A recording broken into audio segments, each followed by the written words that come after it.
நேற்று நான் ஒரு வீடியோ அப்லோட் பண்ணியிருந்தேன். கேஎஃப்சி சிக்கன் வந்துட்டு 12 மாதத்துக்கு கீழே இருக்கிற குழந்தைங்களும் ப்ரெக்னென்ட் லேடிஸும் கேஎஃப்சி சிக்கன் சாப்பிடக்கூடாதுன்னு சொல்லி நான் ஒரு வீடியோ அப்லோட் பண்ணியிருந்தேன். அதனால நிறைய பேர் என்கிட்ட நிறைய கிரேவிங்ஸாக இருக்குது, என்ன பண்ணுறது அப்படின்னு கேட்டிருந்தாங்க. அதுக்கு ஒரு ஆல்டர்னேட்டிவ் தான் இது. ஒரு 70-60% கேஎஃப்சி மாதிரி இருக்கும். அந்த மாதிரியே சேம் ரெசிபி கொண்டு வர முடியாது நம்மளால். ஸோ கிட்டத்தட்ட அந்த மாதிரி தான் இருக்கும். ஸோ சிக்கனை வந்து இந்த மாதிரி ஷேப்பில் வெட்டிக்கோங்க. உங்களுக்கு என்ன ஷேப் வேணுமோ வெட்டிக்கோங்க. வெட்டிட்டு தயிர் 1 ஸ்பூன், அந்த சிக்கனுக்கு ஏற்ற மாதிரி தயிர், 1 ஸ்பூன் இஞ்சி பூண்டு பேஸ்ட், ஆரிகானோ கொஞ்சம் போட்டுக்கோங்க. ஆரிகானோ நல்லது தான் உடம்புக்கு, அதனால் உங்களுக்கு எவ்வளோ வேணுமோ போட்டுக்கோங்க.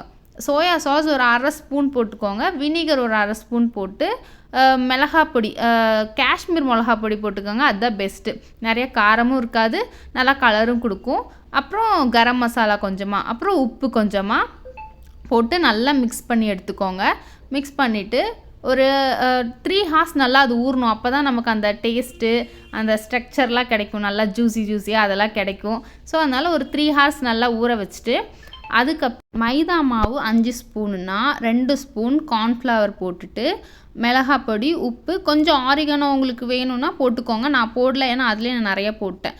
அப்புறம் ஊற வச்ச சிக்கன் எடுத்து நல்லா அதில் கோட் பண்ணிவிட்டு, ஒரு பவுலில் தண்ணி, கொஞ்சமாக ஐஸ் கட்டி 2-3 க்யூப் போட்டு, அந்த தண்ணியில் ஒரு 4 செகண்ட் இதை ஊற வச்சு எடுத்து திரும்ப அதே மாவில் கோட் பண்ணுங்கள். கோட் பண்ணிவிட்டு இந்த மாதிரி ஒரு 4-5 பீஸ் நல்லா ரெடி பண்ணி வச்சுக்கோங்க.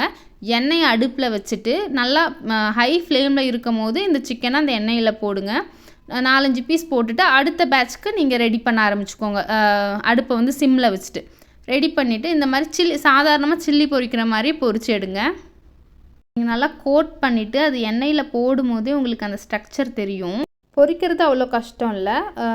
சில்லி பொரிக்கிற மாதிரி நார்மலாகவே ஒரு ஹை ஃப்ளேம் வச்சுட்டு சிக்கனை போடுங்க. ஒரு 5 செகண்ட் 10 செகண்ட் கழித்து அதை வந்து சிம்மில் வச்சு நல்லா வேக வைங்க. ஏன்னா அந்த கோட்டிங் 2-3 கோட்டிங் கொடுத்துருக்கோம், அது வேகணும், சிக்கன் வேகணும். அதனால் நல்லா சிம்மில் வச்சு நல்லா வேக வைங்க. இந்த மாதிரி கோல்டன் ப்ரௌன் கேஎஃப்சி கலர் தெரியும் இல்லையா, அந்த மாதிரி கலர் நல்லா வந்த உடனே அதை எடுத்து நீங்கள் சர்வ் பண்ணலாம்.